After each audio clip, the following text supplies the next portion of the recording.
با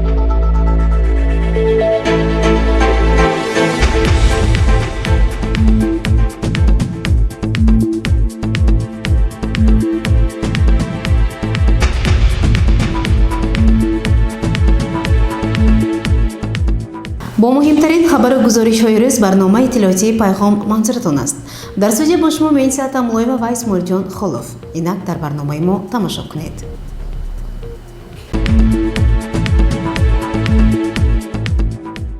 در طلوع خورده مقامات اجرایی حاکمیت دولتی با اشتراک نمایندگان اکادمی اداره‌کنی دولتی نزد پرزیدنت جمهوری تاجیکستان و اگنتی خدمت دولتی نزد پرزیدنت جمهوری تاجیکستان سمینار برگزار گردید. گزارش نخستین برنامه اطلاعاتی پیغام در همین باره آماده شده است. با تشبث اکادمی اداره‌کنی دولتی نزد پرزیدنت جمهوری تاجیکستان و همکاری با اگنتی خدمت دولتی نزد پرزیدنت جمهوری تاجیکستان در مقامات اجرایی محلی حاکمیت دولتی شهر پنچاکент برای رئیسان محله‌ها و جماعت‌های دهات شهر پنچاکент ناحیه‌های عبدالرحمن جامی و روشن از روی برنامه نقش جماعت‌های شهرک و دهات در رشد اجتماعی اقتصادی محل کورس سیاری آموزشی گذاشته ایستاده است. به این مناسبت در تالار خورد مقامات اجرایی محلی حاکمیت دولتی شهر پنچاکент با اشتراک مهمانان جلسه دایر گردید. جلسه را رئیس شهر پنچاکент خالقزاده عبدالخالق افتتاح کرده مهمانان را خیر مقدم گفت. سپس رکتور اکادمی اداره‌کنی دولتی نزد پرزیدنت جمهوری تاجیکستان دکتر علم‌های حقوق‌شناسی پروفسور غفورزاده عبدالخلیل به سخن برآمده اوید به آبادکاری، بنیادکاری و سازندگی در جمهوری تاجیکستان طی 30 سال استقلالیت و سیاست خردمندانه اساسگذار صلح و وحدت پیشوای ملت پرزیدنت جمهوری تاجیکستان محترم امام علی رحمان حرف زد. همزمان موصوف ضمن سخنرانی نقش رئیسان جماعت‌ها را در پیشبرد جامعه خیلی مؤثر قید کرد. بیبی اوسیا اوی محمدزاده معاون دیرکتور اگنتی خدمت دولتی نزد پرزیدنت جمهوری تاجیکستان در سخنرانیش از هدف برگزاری کورس‌های آموزشی اشتراکچیان جلسه را آگاه ساخته ابراز داشت که سال از سال کورس‌های سیار با سطح و صفت بهتر به راه مانده شده ایستاده‌اند. در فراورد از طرف مقامات اجرایی محلی حاکمیت دولتی شهر پنچاکент همچون نشان احترام به مهمانان تحفه‌های خاطروی تقدیم گردیدند. پس از جلسه رئیس شهر پنچاکент یکجایی با مهمانان به جمعیت سهامی کشاده معرفت پرور تشریف آورد. در دانشکده آموزگاری تاجیکستان در شهر پنچاکент طول 30 سال استقلالیت تدبیرهای سازنده راه اندازی گردیدند. جمعیت سهامی کشاده معرفت پرور یعنی این پارک تکنولوژی و کارگاه دوزندگی با تشبث راهبریت دانشکده آموزگاری تاجیکستان در شهر پنچاکент به خاطر به هنرآموزی جلب کردن جوانان افتتاح گردیده است. مهمانان ضمن بازدید از فعالیت این مرکز نصب خط استحصالی ایتالیایی از نزدیک آشنا شدند. پس از تشریف به جمعیت سهامی کشاده معرفت پرور مهمانان راه سوی جماعت دهاتی سرز پیش گرفتند. دقت مهمانان را در جماعت دهاتی سرز پایگاه باستانشناسی سرز به خود جلب نمود. خادمان علمی پایگاه مهمانان را سیر آثارخوانوی دادند. مهمانان از تاریخ 5500 ساله سرز بازیافت‌های قدیمه تحقیقات‌های باستانشناسان از نزدیک آشنایی پیدا کردند. من رئیس جماعت دهاتی سوناب ناحیه روشن ولایت مختار کوهستان بدخشان. امروز ما همه رئیسان جماعت ناحیه روشن ولایت مختار کوهستان بدخشان در ناحیه پنچاکент قرار داریم. ما بار اول، من شخصا خودم بار اول به همین ناحیه آمدم. اون آبادی و سازندگی که من امروز در همین ناحیه پنچاکент دیده ایستاده‌ام من به فکر من امکان نیست. ما در ناحیه روشن در یک وادی دوردسترین سوناب کول سریز استقامت داریم. بعد دست آوردن همین استقلالیت جمهوری تاجیکستان با تشبث پیشوای معظم ملت تاجیکستان آباد و زیبا شده ایستاده است. من بخصوص همون جماعت خود اگر در نظر دارم در طول دوران شوروی اون آبادی و زندگی اونجا نبود، یک دره کسناگیر بود، لیکن با آمدن همین استقلالیت وحدت اما وادی بر تنگ جماعت سرناب امروز رو به ترقی نمود. هم در همه ساحه ها در حدود جماعت سطح زندگی مردم آهسته آهسته پیشرفته است.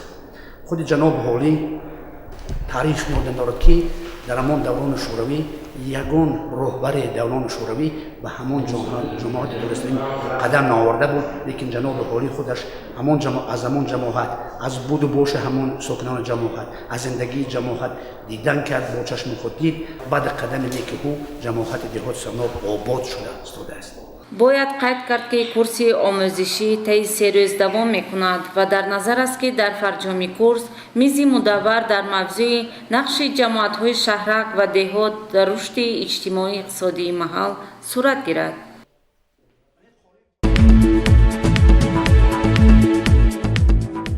рӯзи рӯдакӣ дар радифи дигар ташкилоту идораҳо дар ҷамоати деҳоти рӯдакӣ деҳаи панҷрӯд хотирмон ва бо иштироки фаъолонаи мардум баргузор гардид. хабарнигорони мо аз ин тантана ки дар он раиси шаҳри панчакент абдухолиқ холиқзода иштирок дошт гузориш медиҳанд. таваҷҷӯҳ намоед. бахшида ба рӯзи рӯдакӣ ки ҳамасова санаи 22 сентябр дар сартосари кишвар таҷлил карда мешавад, дар шаҳри панчакент низ чорабиниҳои фарҳангию адабӣ баргузор гардид. нахуст дар зодгоҳи устод бо иштироки раиси шаҳри панчакент абдухолиқ холиқзода ва дигар меҳмонони дохилию хориҷӣ чорабинии идона дар сатҳи хуб барпо гардид, ки нахуст дар ин чорабинӣ раиси шаҳри панчакент суханронӣ намуда ҳозиринро хушомадед гуфт ва атрофи эҷодиёти оламшумули устод рӯдакӣ маъруза кард. баъдан ректори донишкадаи омӯзгории Тоҷикистон дар шаҳри панчакент профессор Муаззамхон Ансорӣ китобҳоеро ки оид ба дастовардҳои 30 соли истиқлоли кишвар ба чоп расидааст ба чанде аз нафарон тӯҳфа намуд. дар охир барномаи рангини консертӣ аз ҷониби донишҷӯёни донишкадаи омӯзгории Тоҷикистон дар шаҳри панчакент пешниҳоди ҳозирин гардонида шуд. ҳамчунин дар коллеҷи омӯзгории шаҳри панчакент низ бахшида ба ин рӯз конфронси илмӣ адабӣ бахшида ба бузургдошти устод Абу Абдуллоҳи Рӯдакӣ баргузор гардид, ки дар он низ раиси шаҳри панчакент иштирок ва суханронӣ намуд. ҳамчунин иштирокчиёни ин конфронс доир ба шинохти ашъори устод Рӯдакӣ ибрози андеша намуда, саҳми ӯро барои муаррифии адабиёт ва фарҳанги тоҷику форс ба соназарас арзёбӣ карданд. пас аз ин чорабинӣ раиси шаҳри панчакент бо ҳайати ҳамроҳонаш ба коხи фарҳанги шаҳри панчакент рафта барномаи консертии кормандони шӯъбаи фарҳанги шаҳри панчакентро ки бахшида ба рӯзи устод Рӯдакӣ баргузор гардид ифтитоҳ намуд. ҳамин тавр ҷашни 1163-солагии устод Абу Абдуллоҳи Рӯдакӣ дар шаҳри бостонии Панчакент дар сатҳи баланд таҷлил карда шуд. гузориши Сабрина Акрам ва Шоҳусайн Солиҳов, Хаём Ҷӯраев ва Зархуни Неъматулло.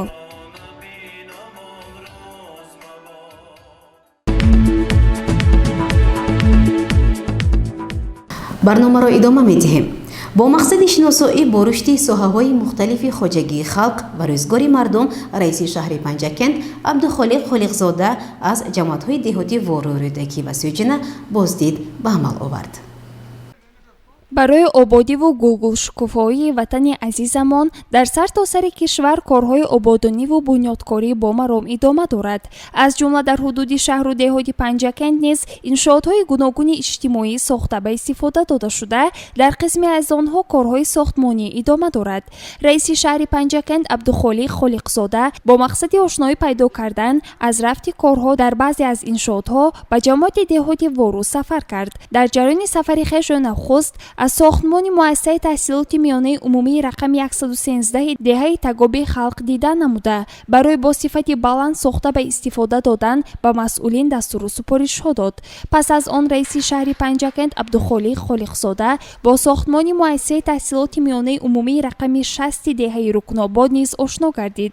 айни ҳол дар ин муассиса корҳои сохтмон қисман ба итмом расида, барои бо сифати баланд ва дар вақти муайян шуда ба истифода додан кор کارگران تلاش نموده ایستادند. رئیس شهر در اینجا نیز فکر و اندیشه های خود را بابت به پایان رسانیدن ساختمان این مؤسسه ابراز نمود. در ادامه سفر کاری خویش رئیس شهر پنجکент به جماعت دهاتی رودکی آمده در دهه ششقتی نو این جماعت ایستگاه زمانوی و مرکز خدمت رسانی را به استفاده داد. این انشاءات از جانب صاحب کارزن مولوده خان سعدالله‌یeva ساخته به استفاده داده شده است که در آن سیخ دوزندگی فیلیال معرفت پرور مغازه جایگیر می باشد. همچنین در آینده نزدیک در این بنا فعالیت سرتراشخانه و کاشانه حسن نیز به راه مانده می شود. سعدالله‌یeva مولوده خان استقامت کننده دهه ششقتی نو جماعت دهاتی رودکی نفقه‌خوار صاحب کار می باشم. اقدامی پیشگرفته جناب عالی اساسگزار صلح و وحدت امام علی رحمان را وظیفه خود دانسته من برای آباد نمودن دهه خود با همراهی فرزندانم این انشاءات را برای دهه خود ساخته به اتمام رسانده.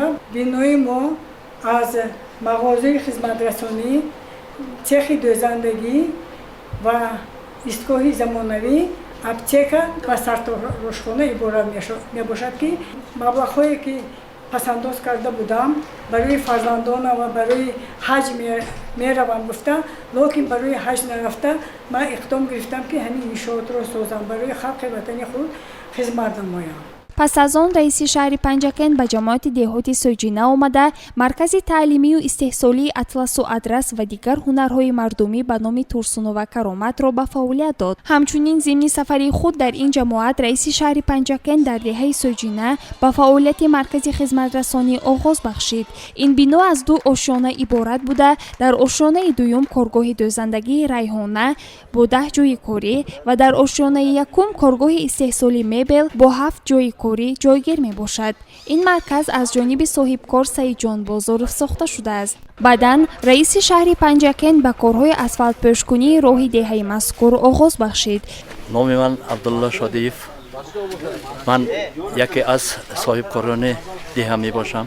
بخشیده به جشن 30 سالگی امروز راه اسفالت دشت به ماهان آغاز دادیم. من رئیس شهر آمدن با راه حشر با مبلغ خود خلق بنیاد شده ایستاده است. در آینده ماهان بسیار نقشه های کلان داریم. خلق خودما من از یک چیز خرسند شدم که متحدی خلق، تشبثی اهالی و اشتراک اهالی در آباد کردن دولت ما بلند شده رفته ایستاده است.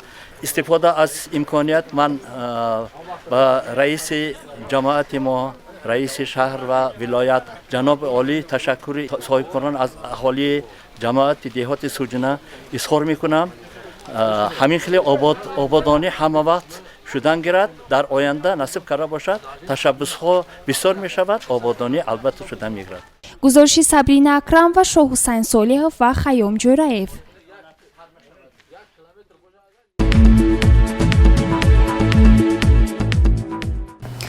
با مقصد شناسایی با فعالیت بازارهای شهر، رئیس شهر پنجکент عبدالخالق خالقزاده از این منطقه‌های فروش بازدید به عمل آورد. توجه نمایید به گزارش خبرنگاران ما. رئیس شهر عبدالخالق خالقزاده در ردیف دیگر مسائل شهر و شهرداری موافق نقش کاری از فروشگاه و بازارها نیز دیده می‌نماید. در بازدید نوبتی عبدالخالق خالقزاده یکجا با همراهانش نخست از بازار لطه بازدید به عمل آورد. بعضی ایرادات خود را از فعالیت این نقطه فروش از جمله شرایط کاری برای صاحبکاران معین شده، شیار و آویزه‌ها بیان داشت. حالت سانیتری فروشگاه را بازگو به طلب روز ندانست و از رهبری اداره جمعیت مطبوعات شهر طلب نمود که برای اصلاح کمبودی‌ها تدبیرهای ضروری اندیشند. بعداً گروه کاری مقامات اجرایی حاکم دولتی با رهبری رئیس عبدالخالق خالقزاده از بازار مرکزی بازدید به عمل آورد. رئیس شهر اینجا با صاحبکاران زیاد صحبت داشت. بالا بردن فرهنگ خدمترسانی را طلب نمود. از حقوق‌های استماع کننده‌ها یادآور شد و به مورد گفت که معامله خوش زبان نیک باید محک اساسی فعالیت هر یک صاحبکار باشد، صرف نظر از آن که او کیست و در بازار چی می‌فروشد. در نوبت خود صاحبکاران علاهیده اندیشه ملاحظه خود را بیان داشتند. ما صاحبکاران بازار شهر پنجکент از آن منت داریم که امروز رئیس شهر پنجکent محترم عبدالخالق خالقزاده به بازار تشریف آوردند با محصولات‌های تر و تازه دهقانی‌های شهر پنجکент شناس شدن. ما از آن آمدن آن کس منتظر هستیم. شرایط کاری ما قطع شناس شدن. ما از آن منتظر هستیم که در همین بازار دهقان سودا میکنیم، زندگی خود را پیش میبریم. من هم آموزگار هستم و هم سودکار خود هستم. از شما احترامانه خواهش میکنم رئیس محترم که از بس که سودای ما خرد هست، در بیرون بازار ما انسان‌ها با میدان شده فروشی مشغول هستند. این هم با مدنیت شهروندی و هم با مدنیت شرایط خوبی پنجکنتی ما خلل رسانده شده است. ما در اینجا نالوگ می‌سپاریم، چک می‌سپاریم. من همیشه در درس‌هایم به خوانندگان میگویم که رئیس شهر ما برای خدمت کردن و مردم سربلند پنجکنت آمدند.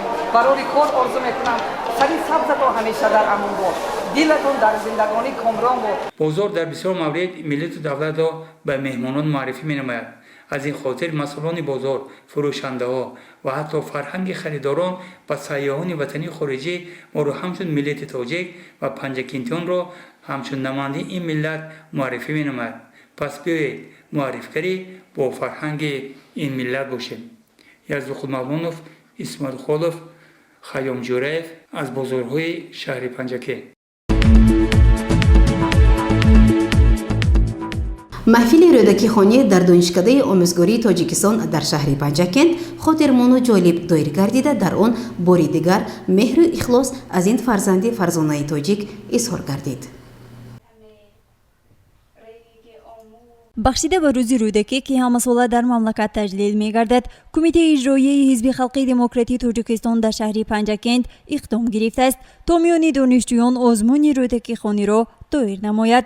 вобаста ба ин дар донишкадаи омӯзгории тоҷикистон дар шаҳри панҷакент миёни донишҷӯёни факултаи филологияи тоҷик озмуни рӯдакихонӣ баргузор гардид. донишҷӯён аз ашъори одаму шуъаро абу абдуллоҳи рӯдакӣ шеърҳову ғазалҳо қироат намуда аз рӯи шартҳое ки аз ҷониби аъзои ҳакамон муайян гардид ҳунарнамоӣ намуданд. дар оғоз муовини раиси комиҷроии ҳизби халқии демократии тоҷикистон парвина тошева сухан гуфта ба иштирокчиён муваффақият таманно намуд. имруз бо иттикори кумитаи иҷроии ҳизби халқии демократии тоҷикистон дар шаҳри панҷакент бахшида ба гиромидошти султони шоирон устоди гиромиқадр устод абу абдуллоҳи рӯдакӣ чорабинӣ озмуни рӯдакихонӣ баргузор мегардад. чихеле ки дар инҷо устод қайд кардам, мо ҳафтаи барои поси хотири устоди азиз абу абдуллоҳи рӯдакӣ моҳу сол ҳам гӯем ин 100% арзанда мебошад, зеро ки мо набирагони устоди азиз устод абу абдуллоҳи рӯдакӣ мебошем ва кумитаи иҷроии ҳизби халқии демократии тоҷикистон ҳамеша бо донишкадаи омӯзгории тоҷикистон ҳамкории қавӣ дорад ва донишҷӯён дар ҳама чорабиниҳо фаъолона иштирок мекунанд. ман боварии комил дорам ки имрӯз низ дар ин чорабинӣ донишҷӯён фаъолона иштирок намуда барои шод гардонидани рӯҳи устоди азиз як саҳми худро мегузаронанд. ман ба ҳамаи шумоён барои иштирок муваффақият, саломатӣ ва сарбаландиро таманно дорам. донишҷӯёну магистрантон бо омодагӣ аз ашъори одаму шуъаро абу абдуллоҳи рӯдакӣ шеърҳо қироат намуданд. чун тиғ ба дастори мардум натавон кушт, наздики худованд бадӣ нест фаромӯш. ин тиғ не аз баҳри ситамкорон карданд, ангур не аз баҳри набид аст ба чархӯш. عیسی برهی دید یکی کشته فتاده، حیران شد و بگرفت به دندان سری انگشت. گفتا که کی را کشتی تا کشته شدی زار، تا باز که او را بکشد آن که تو را کشت. به روی تو خورشید جهان سوز مباد، هم به تو چراغ عالم افروز مباد. با وصل تو کس چو من بدآموز مباد، روزی که تو را نبینم آن روز مباد. دلا تا کی همه جوی من را، چه دور دوست هر زد دشمن را. چرا جوی وفا از بی وفای، چه کوبی بیهوده سرداهن را. ایا سوسن بناگوش که داره، برشک خیشتن هر سوسن را. дар фарҷом аз ҷониби аъзои ҳакамон ғолибон муайян гардидаву бо сипоснома ва тӯҳфаҳои хотиравии кумитаи иҷроии ҳизби халқии демократии тоҷикистон дар шаҳри панчакент сарфароз гардиданд. маврид ба қайд аст ки баргузории чунин озмунҳо барои боло бурдани дониши донишҷӯён ва ҷалби эшон ба шеърдӯстиву китобхонӣ буда натиҷаи дилхоҳ низ ба бор меорад. гузориши мартаба раҳмон ва хайём ҷӯраев ва талабшоҳ тошев.